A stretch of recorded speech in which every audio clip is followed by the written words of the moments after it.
How's it going, guys? In today's video we're going to be discussing chapter 4 of the novel Tsotsi, and I've made use of a PowerPoint with a few slides, not too many, and on each slide I've indicated 1 or 2 page numbers from this edition of the book, as well as some quotations from those page numbers just to guide us in terms of the narrative, and also we can discuss what's happening around those quotations, and some of the quotations are really important to take note of as well. You'll remember that the last page of the previous chapter ended with, well, we had this lady walking around in the white suburbs where Tsotsi was, and she kept looking behind her all the time, so we know that, well, she's not supposed to be there, and she's frightened, and Tsotsi could sense the fear in her, and she's carrying a shoebox, and unbeknown to Tsotsi there's a baby inside it, and she obviously is desperate, she doesn't know what to do with this baby, and Tsotsi eventually corners her at the start of the blue gum forest there, and we get the impression that he's going to rape her based on, you know, the type of person that he is, and the fact that at Suki's Diop and Butcher went and raped Rosie there, and he never did anything, so it wouldn't be out of character to do this.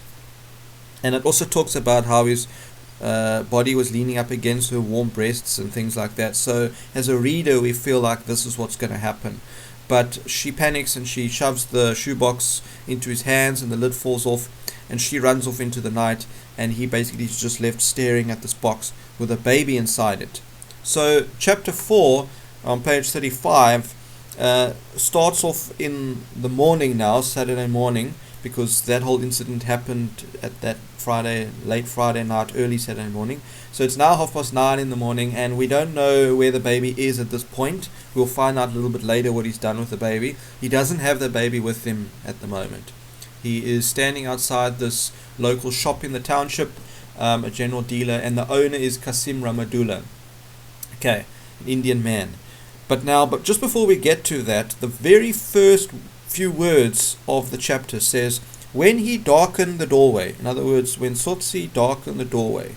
Now you and I know in a literal sense that to stand in the doorway means to block out the light and therefore darken it.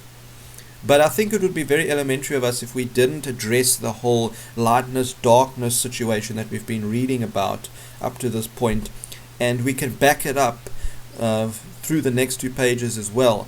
In the fact that Kasim is terrified of seeing Tsotsi in the doorway. So Tsotsi is associated with darkness because he's a gangster and he's ruthless, and so it's almost like evil bad.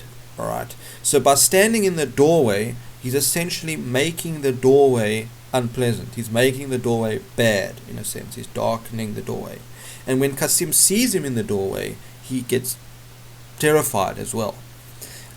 So the first page starts off where Tsotsi is standing there next to the bags of beans and the milli meal and that. He's not actually like in the shop, he's just like standing around the entrance. And we don't really know what he's up to at this point, but Kasim thinks he's going to rob the store. Okay.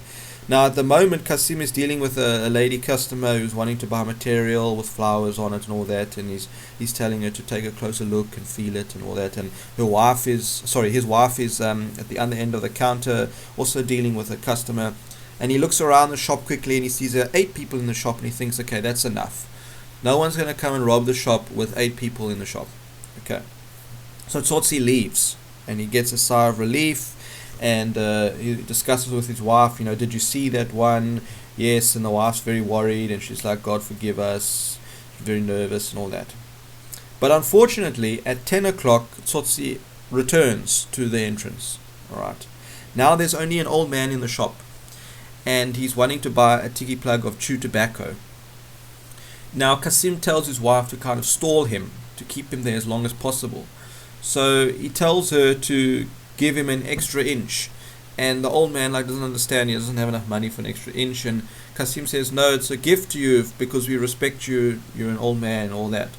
And eventually somebody else comes into the shop, and Tsotsi leaves because now there's too many people in the shop.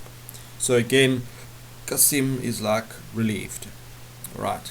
But then on page 37 it's now 11:30, and he returns again. Now there's nobody in the shop. Kasim realizes they're alone, there's nothing they can do. So the wife panics. She does what she's obviously learned to do.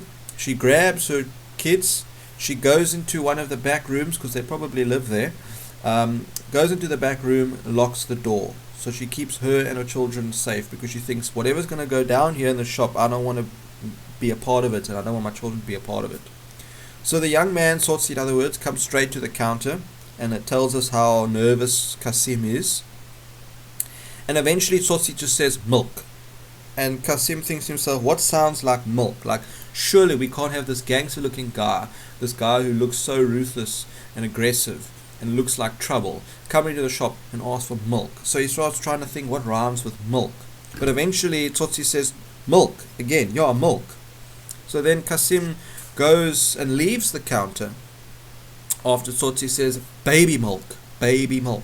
He leaves the counter, he goes to the other side of the door of the room where his wife and kids are, gets down on his knees, and he whispers baby milk. Now he's basically saying, can you believe that this gangster guy wants just baby milk? But now the mother or the wife thinks that he's been stabbed, probably. She assumes that the situation that they live in, chances are he's been stabbed. So she starts crying, and the kids start crying because she's crying. And from that, Kasim gets the strength and the confidence, because he remembers, or he thinks to himself, hang on a moment, I'm the man of this family, I'm supposed to protect my family, it's my job now, my duty to get rid of this guy, to solve this situation. So he returns back to the counter. So it was actually a good thing in a sense. He returns back to the counter and he says, you mean condensed milk? Now, Tsotsi kind of frowns a little bit, because he thinks, yeah, I know what condensed milk is. I have condensed milk. Surely, like, babies don't have condensed milk. But he has no experience with babies at all. So he's like, I'm going to have to just trust the shopkeeper. So he says, yeah, condensed milk. So Kasim gets the condensed milk. And then on page 38 it says, 1 and 4 pence halfpenny, Kasim said, being careful to phrase his words as if it might just interest the other to know the price. He doesn't expect Tsotsi to pay. He doesn't expect this gangster looking guy to actually pay for it. So it says, like, just for interest's sake it costs this much, but he thinks he's going to steal it. Note as well that because it's during the 1950s, we're using British currency, because South Africa was a British colony at the time, so we didn't have the rand yet. So Tsotsi picks up the tin and he's like scrutinizing the label, he's looking at this label, but we realize that he can't actually read. So, well, you know, that he doesn't have that education. So there's no point in actually looking at the label. It means nothing to him, even though, like, Kasim is pointing to the label and basically trying to convince him that this is the right stuff. He doesn't know, and that's obviously very frustrating for him because he can't read a label. But what is very interesting is that he actually pays Kasim. And well, the reason for that is possibly because he's changed his whole persona now, and this responsibility of looking after this baby now is a complete and utter kind of spanner in the works in terms of his identity as his gangster usual self and what he's used to, that he doesn't actually kind of act how he normally would act anymore because it's foreign to him. And then he leaves the shop after paying, and he turns left on the pavement, he walks his way down, and not once did he look back. He would have liked to run to get away as quickly as possible from the shop and the 2 frustrating hours he had waited. Now, the reason why he didn't want lots of people or anybody in the shop is because he doesn't want people to see him buying baby milk. He has this identity as a gangster. People know who he is essentially, and that they hide their kids when they see him and they get out of his way when him and the gang are walking down the street. So to go into a shop and ask for baby milk is very humiliating and softening of his character, which is not good. People will think, well, you're not that tough if you're going to go and buy baby milk. So it was important that nobody sees him. It also says on page 39 that he had chosen this dealer because it was a far way away from his room. So he wouldn't be able to have people seeing him, you know, on a regular basis and saying, oh, we saw you go into the shop and come out with baby milk. Then it gives us a little bit of what Saturday means. The Saturday street, Saturday had one profound meaning, that you had got past Friday, you were still alive. Now, that just shows you the kind of culture and the situation that we have in the township, how dangerous it is, in that if you made it past Friday night and you're still alive, that was an accomplishment. I mean, you can think of poor Gumbo Dlamini, who didn't make it to Saturday because he was killed on the train. So Friday nights are dangerous nights. And after realizing that you were still alive came other meanings, such as you had money in your pocket, tomorrow was Sunday, and that meant no work. Work here, play on the word work in terms of going to actually work, like on the mines or whatever, or work as in doing a job, getting money by robbing people. And then it talks, like it brings us back to Tsotsi's situation. It says that he was free of the embarrassment and the humiliation he had felt in buying the milk. He was free now to hurry without a loss of pride. He's put the condensed milk in his pocket. Nobody suspects anything. He doesn't have to worry about that humiliation anymore. Then it talks about how people felt safe in the daylight. We saw like kids playing games and mothers were doing washing and things like that. I remember, I think in the first chapter it said at like sunset that people were sitting there with idle hands and there was nothing else to do, and kids were being called inside and things like that. When he reached his room, he was sweating. He closed the door behind him, putting a chair against him so that no one could enter unexpectedly, because he doesn't want anybody to see that he has a baby, which we find out at the bottom of page 39 is in his shoebox hiding under the bed. Which takes us to page 40, and it starts off with saying, it was still alive and seemed to be sleeping. A foul acrid smell rose up from the box, but he didn't notice it because for a moment he was again awed by what he saw. This was man. Okay, so the smell is obviously because the baby has, ruined his nappy. Okay, but he's not actually that concerned about that at the moment. His attention is grasped by the fact that he can't actually believe that this little thing, this baby, is actually man. And it looks, he calls it ancient and useless. Ancient because it's obviously like wrinkly and stuff. Its skin's like too big for its body. And useless and abandoned thing was the beginning of a man. That really takes him back. This baby does fascinating, incredible things for him. It completely changes his life. And we'll discuss that a little bit more as the chapter goes on. But after he was, first surprised by the fact that this is man and all that, then he notices the smell. And one thing that he does is he goes and fetches an old coat hanging on a nail behind the door, and he puts it down on the table before he takes the baby out the box and puts it on the coat, which shows that he cares for the baby. It says he was proud of that, the idea to use the coat. In the previous chapter, I think it said that Tsotsi wasn't good at thinking because he doesn't allow himself to think. Now he's doing something that is actually helping another human being, which is completely and utterly foreign to us and to him. And that the fact that he thought about getting the jacket and making it nice and soft for the baby to lie on gives us hope as a reader that he is kind of changing a little bit, that he does have some good in him. Then it says, catching himself with a feeling of pride, he frowned. Okay, yes, he gets pride now for a different reason. This pride now is for doing the right thing. He hadn't done it before. What is more, he didn't know what to do. He's got no idea what he's actually doing because he's never dealt with a baby before, of course.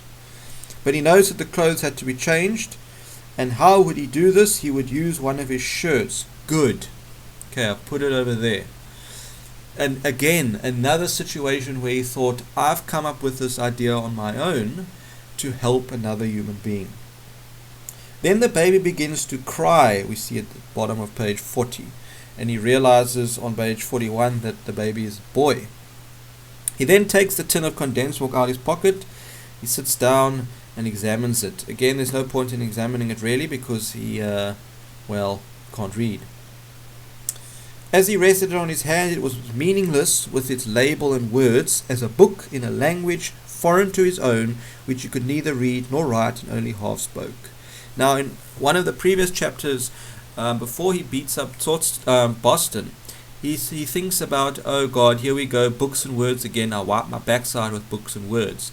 That's the notion of I don't give anything about kind of education, because it's probably suppressed anger in that he wasn't given the opportunity to have any education. But now, although he says that he wipes his backside with books and words, now he's actually caught in a situation where words mean a lot to him. If only he could actually read this label, because he doesn't know how to administer this milk to the baby, or whether it's even the right milk. And you and I know that condensed milk is not the right thing to give to a baby.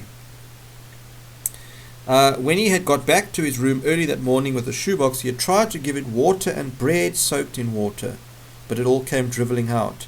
So he doesn't know that a baby can't eat like solids and stuff. So he tried to give it bread, but of course a baby can't eat bread. Then he realized, wait, hang on, milk. So that's why he went to go and get to the shop. When the Indian gave him condensed milk, he had wanted to argue.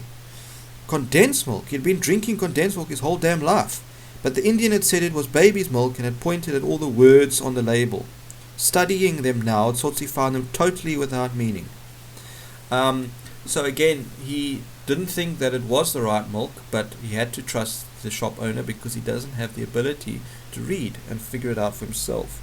Then what is important, and I've put you at the bottom even in yellow, bottom of page 41, it says, if only Boston... No. So Boston would have been able to help him. And it's very important that he realizes that you actually do need other people in your life, and you need to treat other people decently. And you do need to have decency, because you can't do some things on your own, like he has been doing at this moment, or up to this moment. You know, he's been the leader of a gang where he calls all the shots. Now he actually needs somebody to help him, but he realizes he's burned that bridge with Boston. There's no ways that he can go and ask Boston now, because he's just beaten him up to an inch of his death. Alright, so he decides, no, he's going to have to do this on his own. Alright, then we go to page 42, and he has given the baby now 10 spoons of this condensed milk. The baby has actually taken the condensed milk. Then it says, he knew that if the others, meaning Butcher and Diab, were going to come to him for another job, it would be soon, and if he wasn't careful, he would be caught with the baby. So now he realized, what is he going to do with this baby? He can't have it in his room, because if the other gang members come, they're going to see him with the baby, they're going to ask questions, and it goes completely against his identity as well. So he says, okay, he's got to take the baby somewhere else. He thinks maybe like if he took it to Suki, and then he realizes, no, she would ask lots of questions, he can't take it there. Then on page, bottom of page 42, 43, we get a insight into the demolition squads at the time. So what used to happen is what these squads of men used to come with their sledgehammers and crowbars and things, and they would just randomly break down shacks in the township, and they would carry some of the stuff away, or they'd move the people to the other areas, the homelands that they had been forced to live in, because the white government didn't want these townships to get too big. In fact, they didn't want the townships at all. The reason why those townships were there is because there were obviously workers working in the white areas in the city, and so they needed to live relatively close to the city. So that's why the townships were built. So they couldn't destroy the townships completely, really, because they'd get rid of a lot of workforce. But they didn't want the townships to get too big, so they used to break them up, and which of course would leave broken up ruins of houses. And some were built of brick and corrugated iron and sheets of cardboard or wood or whatever they could find. So what used to happen was they would do that, and then people would come to these broken down houses and they would scavenge through it looking for stuff, and maybe take a door or carry some wood away, carry the materials away and use it for their own house somewhere else, you know. And then what was left is basically just rubble that nobody was using. And he finds a good place to hide this baby. In, I think we're on page 44 now. Yeah, page 44. It talks about a Marabatsa family who used to live there, and it's quite a big ruin. And it also talks about how he chose this ruin because in one corner there remained an overhang of the corrugated iron that had been the roof, and he had thought about shade. Now, the fact that he chooses this ruin as a place to put the baby again shows us that he cares, because he's wondering about shade. He wants the baby to have shade. There's definitely a change happening in Tsotsi. The baby was still silent, so much so that he opened the lid to look, and was only satisfied when he saw the legs kick. He even was concerned that the baby had died, and then he was happy to see that the baby was moving. He hid it in the corner together with the condensed milk and spoon before sitting himself down back to the wall to think. Now, the last time he really did this was when he was resting against the blue gum tree and he started thinking. Very important, bottom of page 44. Tsotsi knew one thing very definitely now. He had started doing things that did not fit into the pattern of his life. There was no doubt about it. The baby did not belong, and certainly none of the actions that had been forced on him as a result. Page 45. It had broken into his life with shattering improbability. It was improbable because there was no way that how would he get hold of a baby? But the situation that he found himself in, and if you want to say that it was done for a reason or God at work or something like that, we can argue that certainly, because the chances of him getting this baby is just something else. And now notice as well how the baby has had such a profound effect on him that it's actually making him change. It's making him think and making him care. Now, nothing up to this point has done that. Not even Boston's conversations or prying of questions has made him do that. So this baby has a very, very profound effect on him and a power over him in a sense. Tsotsi squirmed with anger at the weak hold it had found on his life. He squirmed with anger because this is so foreign to him. This is not his life. If only he hadn't found this baby, he would have been able to carry on being this kind of very thinly created, constructed identity of a gangster, and suppressing all his past memories and just continue. But maybe it's a good thing that he actually has found this baby. Very important quote on the middle of page 45. He was chancing his hand at a game he had never dared play, and the baby was the dice, so to speak. Nice, well put metaphor there. The conspiracy of that night was almost hatched. She forced the box into his hands. He held the box, heard only the baby, and felt it squirm inside, and inside himself a strange, nameless fear. Alright, which takes us to page 46. And on 46, he explains a very painful memory. Because now he's giving himself the opportunity to think, this memory emerges. And it's a memory that is from a long time away. It seems to be from a time that he didn't even know existed. In other words, he was a young boy that he does know nothing about, or the little that he does know, he suppressed that memory. So this baby is bringing out this memory. And what is the memory of? It says here, suddenly, very sharply, and with more pain than he had ever felt before in his life, light stabbed his darkness, and he remembered. So the darkness is the current state, the identity that he has, and the lightness is the memory that he has and the allowing of himself to think back to his childhood. The memory is of a dog, and it refers to it as a yellow bitch, and he knew definitely that it came crawling towards him. He doesn't know much. He can't remember much. All he knows is that he's got this vision, this memory in his mind of this dog crawling towards him. He doesn't know if it's, why is it crawling, but he knows that it's in great pain some way or another. So that he could see her eyes, and in them he thought he had of pain. Then, just when it was certain that something was going to happen, the image blurred and faded, and his darkness rolled in. The darkness, in other words, being like end of the memory, but also darkness of reverting back to what he knows as his identity, as he's constructed it right now, as this gangster. So it's very important that you know this memory. Clearly he had a dog as a young boy, and something happened to that dog. It said nothing had ever been as sharp in its effect on him. No pain, no pleasure, no event in the years since that certain moment when he had found himself alive, blah, blah, blah. Alright, so nothing has done this to him before. This memory is very, very profound, and it's a suppressed memory because it's an unpleasant one. It's one that he's obviously chosen to block out of his memory. But it's in his subconscious, and because it's so painful, and it had such an effect on his life, that he actually can remember it. It's one of the first memories that comes back to him, because it's so painful. It says something had happened that he had guarded against a long time. Yes, he's guarded against thinking back to when he was younger, thinking back to his roots, his childhood. He's guarded against that, but now something has broken that, and that something is the baby. The baby has provided the fuel for this memory to ignite.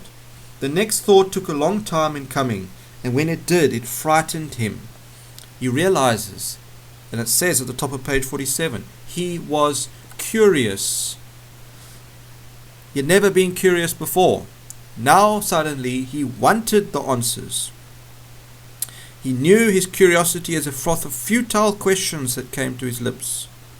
Futile questions, because how's he going to get answers? All he knows is he wants the answers, and he wants them very badly. That was when he decided to take the baby. So he then picks up the baby. Alright. And it says there, he would wait until it worked again, his determination, blah blah blah. Tsotsi wanted to know everything. So he carried the baby back through the wide streets, and the dawn, passing under the first birds and their chat in the streets, reaching the township at the same time as the sun. The baby would have to be alive to work its alchemy again. So in other words, the baby has provided almost this power that's evoked this memory of this dog. And it's created something that is very foreign to him. Now he thinks in order for him to experience more of these answers and to remember more things, he needs to keep the baby alive, and he needs to redo what he's done, basically, to evoke or to encourage these memories to come out again. So he feeds the baby, and then after he feeds it and cleans it, he now goes and takes it back to the ruin to go and hide it. It says, now hidden it safely where he could return to it in his time and leisure to lure the yellow bitch out of his past. When he left the ruins, he had decided to return the next day to feed it again, which is very unusual for Tsotsi. I mean, it would have been so easy for him to just leave it there and let it die. And that's almost what we would have expected from what we've read in the past and of who the Tsotsi is as a person. But now he's actually decided to go and feed it again. Yes, it is a little bit selfish, or how do we say, self-motivated, in that he needs to keep the baby alive because it's helping him change. No doubt about it. But at the same time, he also does have a care for the baby, and he wants to look after the baby. And it also gives him an opportunity to be responsible, solely responsible for looking after another human being's life. He also wants to protect the baby because he could not protect the dog, clearly, because the dog was in pain. And nor could he protect himself in whatever situation that was, and whatever his childhood was. Something happened between his childhood and what he knows of his recent life. Something happened between those two phases of his life, and he clearly couldn't protect himself, and he couldn't protect the dog. So maybe now protecting the baby gives him a chance to kind of change the future, and also go back and try and put together the pieces of the puzzle of his life.